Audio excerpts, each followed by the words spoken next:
y a un mois de ça, j'ai fait un pacte avec moi-même pour arrêter de dépenser pendant un mois. Bon, du coup, j'ai fait mon pacte. J'aurais pas le droit de dépenser pendant 30 jours, du 13 février au 13 mars. Et j'aurais le droit de dépenser 30 € pour la nourriture uniquement. C'était dur par moments, j'ai même eu un craquage, mais j'ai pu en tirer des leçons. Et c'est principalement ça que je voulais.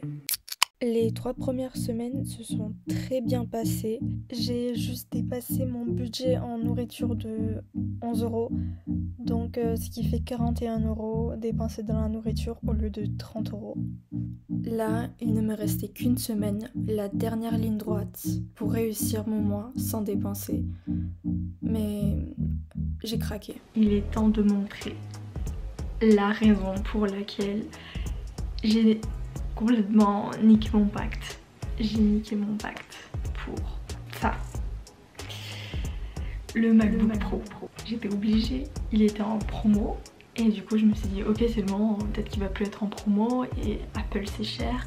Donc si tu peux gratter le moindre euro, c'est cool. Du coup j'ai foncé et je l'ai pris.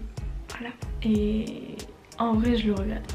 Et je suis tellement contente parce que ça fait des mois et des mois et des mois et des mois que je le veux. Je faisais qu'en parler à tout le monde et là je me suis dit bon c'est le moment. Je l'ai pas fait inconsciemment parce que je vais faire une alternance. Donc évidemment je serai rémunérée donc j'ai pas fait ça inconsciemment. Sans savoir que j'allais avoir des revenus parce que si j'aurais pas de revenus j'aurais clairement pas fait. C'est ma petite folie. Alors oui.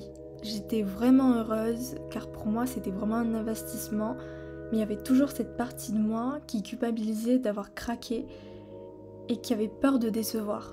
En vrai de vrai, je veux pas faire la meuf en mode je fais mon mea culpa, mais en vrai si, parce que d'un côté je me dis ok t'avais un pacte à respecter, t'as fait ton pacte, tu devais le tenir pendant 30 jours et tu l'as tenu pendant 3 semaines, c'est cool, mais t'as niqué ta dernière semaine. Mais en vrai, je regrette pas parce que c'est vraiment un truc que je voulais depuis longtemps et je me suis dit, ok, là il est en promo, donc c'est peut-être le moment de l'acheter quoi.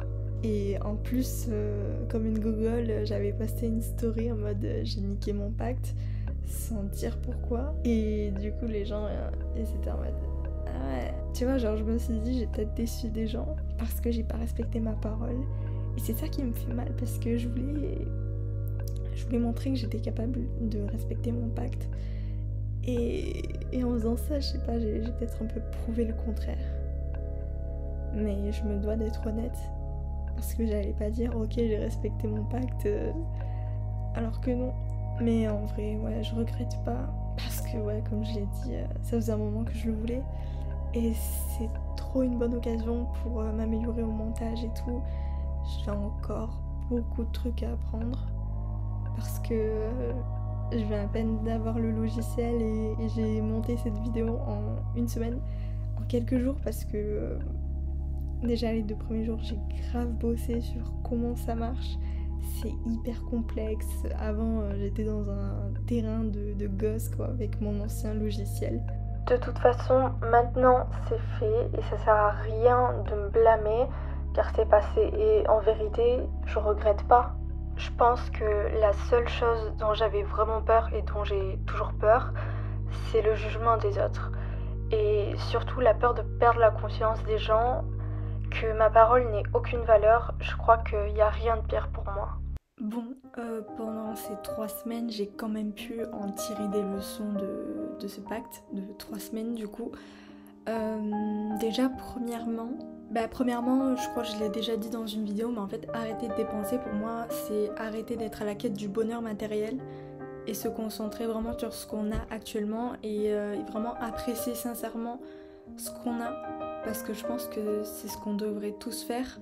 Et du coup c'est ce que j'ai fait pendant ces 3 semaines. J'ai beaucoup aimé ce sentiment parce qu'en plus de ça, j'arrête de perdre du temps à chercher tout le temps des nouveaux trucs à acquérir. Et ça me fait gagner un temps fou et à la place je peux faire plein de trucs hyper utiles. Et ça c'est vraiment bien. Après, évidemment, bon ça je m'en étais déjà rendu compte, mais là ça a confirmé que en fait je préfère largement dépenser dans des expériences plutôt que dans du matériel. Parce que quand tu crèves, quand tu vas dans ta tombe, ouais je glauque, quand tu meurs, t'as pas toutes tes possessions matérielles, il y a que tes souvenirs avec toi. Et moi j'ai envie de vraiment dépenser dans les souvenirs, d'économiser. Par exemple, j'aimerais beaucoup partir à Séoul ou en Italie l'année prochaine. Du coup je vais vraiment économiser parce que de toute façon j'ai pas envie de dépenser, j'ai plus envie, à part pour la nourriture évidemment, mais ça d'ailleurs il faudra que je me contrôle parce que j'ai tendance à trop dépenser alors que j'ai déjà ce qu'il faut. Ensuite je pense que je vais recommencer le challenge du 20 mars au 20 avril. Mais le problème c'est que je crois que normalement en avril je suis censée partir à Barcelone avec ma famille. Et qui dit Barcelone dit dépenses. Et le truc c'est que là-bas, en Espagne, tout est moins cher, tout le monde le sait. Du coup, je pense que je m'autoriserai à dépenser, mais mollo quoi, genre tranquille. Ce sera ma seule exception, mais pas de folie non plus, parce que je suis pas millionnaire du tout. Donc je pense que je vous tiendrai au courant le 20 avril, je ferai pas de vidéo. Mais peut-être que, je sais pas, je ferai une petite vidéo sur Insta pour vous dire comment ça s'est passé. Puis voilà. Le truc qui est vraiment bien avec l'échec, c'est que ça me permet d'évoluer, de m'améliorer et de persévérer. Ça aurait été vraiment cool que je réussisse jusqu'à la fin, mais j'avais pas envie de mentir en disant que j'ai réussi. Et je pense que j'ai beaucoup l'image d'une personne qui prône la réussite, mais je pense aussi qu'il faut prôner l'échec. Car après l'échec et une bonne dose de persévérance vient la réussite.